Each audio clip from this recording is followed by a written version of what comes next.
എല്ലാവർക്കും നമസ്കാരം. Welcome back to Niyans. അടിപൊളി ടേസ്റ്റിൽ തയ്യാറാക്കിയിട്ടുള്ള ഉരുളക്കിഴങ്ങ് പെരട്ടിൻ്റെ റെസിപ്പിയാണ് ഇന്നത്തെ വീഡിയോയിലുള്ളത്.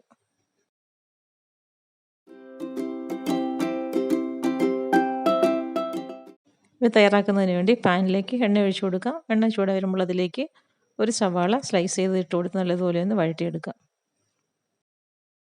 സവാള ഇട്ട് കൊടുത്തതിന് ശേഷം അതിലേക്ക് ആവശ്യത്തിനുള്ള ഉപ്പും കൂടി ചേർത്ത് കൊടുക്കാം. സവാള ചെറുതായി ഒന്ന് വാടി വരുമ്പോൾ അതിലേക്ക് 3 പച്ചമുളക് ചെറുതായി കീറിയതും കൂടി ഇട്ട് കൊടുക്കാം. പിന്നീട് 1 ടേബിൾ സ്പൂൺ ഇഞ്ചി വെളുത്തുള്ളി ചതച്ചതും കൂടി ചേർത്ത് കൊടുക്കാം. ഇനി എല്ലാം കൂടി നന്നായിട്ടൊന്ന് വഴറ്റിയെടുക്കാം. ഇഞ്ചിയുടെയും വെളുത്തുള്ളിയുടെയും പച്ചമണം മാറുമ്പോൾ അതിലേക്ക് 1 ടീസ്പൂൺ മുളക് പൊടിയും 1 ടീസ്പൂൺ മല്ലിപ്പൊടിയും 1/4 ടീസ്പൂൺ മഞ്ഞൾപ്പൊടിയും 1/2 ടീസ്പൂൺ കുരുമുളക് പൊടിയും 1/2 ടീസ്പൂൺ ഗരം മസാലയും 1/2 ടീസ്പൂൺ ചിക്കൻ മസാലയും കൂടി ചേർത്ത് കൊടുത്ത് നന്നായിട്ടൊന്ന് വഴറ്റിയെടുക്കാം. മസാല ഇട്ട് കൊടുത്ത് ഫ്ലെയിം നന്നായി സിമ്മിലാക്കിയതിന് ശേഷം കുറച്ചധികം നേരം ഇട്ട് നല്ലതുപോലെ തന്നെ ഡാർക്ക് ബ്രൗൺ ആക്കി എടുക്കാം. ഈ ഉരുളക്കിഴങ്ങ് പുരട്ട് നന്നായിട്ടൊരു ഡാർക്ക് കളർ കിട്ടാൻ വേണ്ടി മസാല കുറച്ചധികം സമയം എണ്ണയിലിട്ട് നമുക്ക് വഴറ്റി കൊടുക്കേണ്ടി വരും.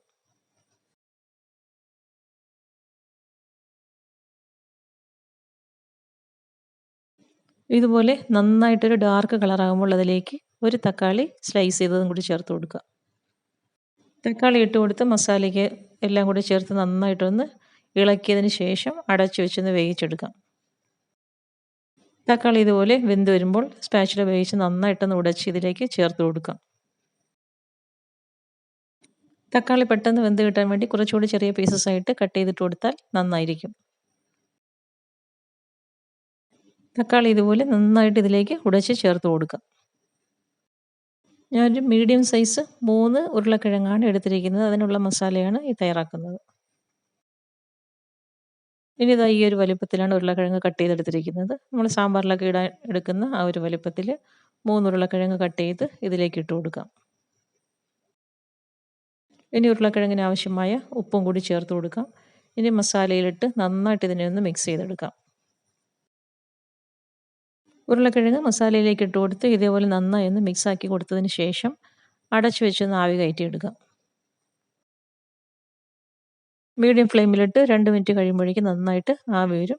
വീണ്ടും മൂടി തുറന്ന് നല്ലതുപോലെ ഒന്ന് മിക്സ് ചെയ്ത് കൊടുക്കാം. ഈ സമയത്ത് ഇതിലേക്ക് ഒഴിക്കാനുള്ള വെള്ളം കൂടി ചൂടാക്കി എടുക്കണം. അപ്പോൾ നമുക്ക് ഇതിന് വേകാൻ ആവശ്യമുള്ള ചൂടുവെള്ളവും കൂടി ഇതിലേക്ക് ചേർത്ത് കൊടുക്കാം.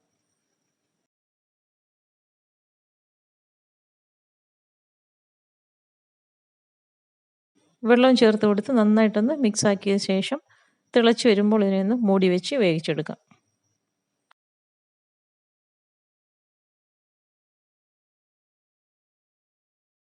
ഉരുളക്കിഴങ്ങ് ഒരു പകുതി വേഗമാകുമ്പോഴേക്കും മൂടി തുറന്ന് ഒന്നുകൂടി ഒന്ന് ഇളക്കി കൊടുക്കാം. വീണ്ടും അതേപോലെ തന്നെ അടച്ചു വയ്ക്കാം. ഇപ്പോൾ ഉരുളക്കിഴങ്ങിൻ്റെ വെള്ളമൊക്കെ ഏകദേശമൊക്കെ വറ്റി വരാനുള്ള സമയമായി. ഈ സമയമാകുമ്പോഴേക്കും മൂടി അങ്ങ് മാറ്റാം. ഇനി ഇതിലിട്ട് നന്നായിട്ട് ഇതിനെ ഒന്ന് ഇളക്കി നന്നായിട്ട് വഴറ്റിയെടുക്കാം. ഇനി ഇത് ഇളക്കൽ മാത്രമാണ് ജോലി. നന്നായിട്ട് ഇളക്കി നല്ലൊരു ഡാർക്ക് ബ്രൗൺ കളറാകുമ്പോഴേക്കും അടുപ്പിൽ നിന്ന് മാറ്റാം. അപ്പോൾ ഈ ഒരു സമയമാകുമ്പോൾ ഇതിലേക്ക് കുറച്ച് കറിവേപ്പിലയും കൂടി ഇട്ട് കൊടുക്കാം. ഈ സമയമെല്ലാം ഫ്ലെയിം മീഡിയത്തിലാക്കിയിട്ടിട്ട് വേണം ഇങ്ങനെ വഴറ്റിയെടുക്കാൻ. അപ്പോൾ ഇനി നന്നായിട്ടൊരു ഡാർക്ക് കളറാകുന്നവരെ ഇതേപോലെ ഒന്ന് ഇളക്കി കൊടുക്കാം. ആ എണ്ണയിൽ കിടന്ന് മസാലയും ഉരുളക്കിഴങ്ങും കറിവേപ്പിലയും എല്ലാം നന്നായിട്ടൊന്ന് മൊരിഞ്ഞു വരണം.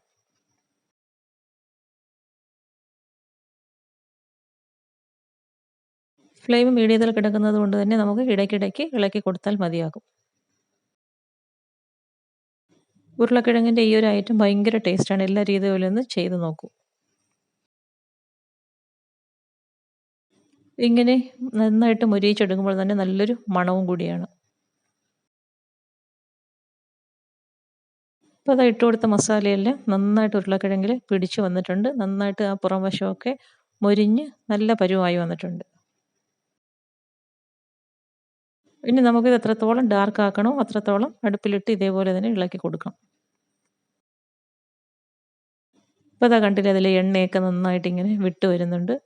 അപ്പോൾ ഇത് കാണുമ്പോൾ തന്നെ അറിയാമല്ലോ എത്രത്തോളം ഇത് ടേസ്റ്റ് ആയിരിക്കുമെന്ന്.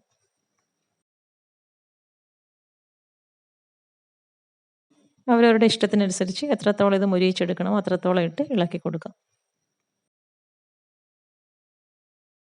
ചോറിനോ അപ്പത്തിനോ ചപ്പാത്തിക്കോ ഒക്കെ സൈഡായിട്ട് കഴിക്കാൻ പറ്റിയ ഐറ്റമാണ്.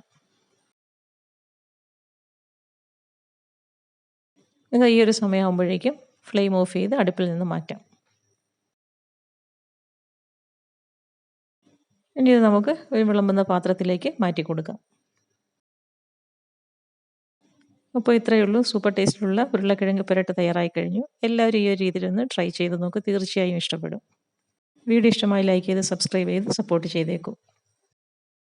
വീണ്ടും അടുത്ത വീഡിയോയിൽ കാണുന്നത് വരെ bye from Niyans. Thanks for watching.